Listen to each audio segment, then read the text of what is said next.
crossover and beyond the borders, Democrat White House contenders backed the impeachment of inquiry of Republican President Donald Trump during a debate, saying his efforts to press Ukraine to investigate former Vice President Joe Biden was an example of the administration's corruption. At the fifth debate in the Democratic race to pick a challenger to Trump in the November 2020 election, the candidate said that the president's conduct had forced the lawmakers to hold him accountable. President who is not only a pathological liar, he is likely the most corrupt president in the modern history of America. But we cannot simply be consumed by Donald Trump. Because if we are, you know what? We're going to lose the election. American people understand is that the Congress can walk and chew bubble gum at the same time. In other words, we can deal with Trump's corruption, but we also have to stand up for the working families of this country.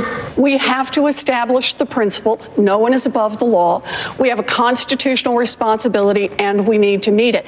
Well, the constitutional process of impeachment should be beyond politics, and it is not a part of the campaign. But the president's conduct is. The impeachable conduct that we have seen in the abuse of power that we're learning more about in the investigations, but just to be clear, the president's already confessed to it on television. But that's just part of what we've seen.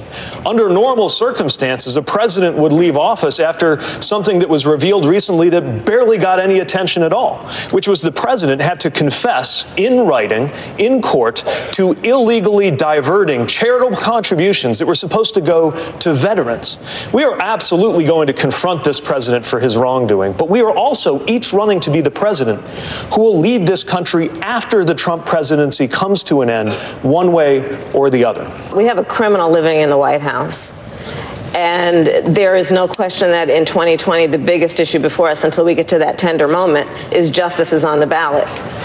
And what we saw today is Ambassador Sondland, by his own words, told us that everyone was in the loop. That means it is a criminal enterprise engaged in by the president, from what we heard today, the vice president, the secretary of state, and the chief of staff.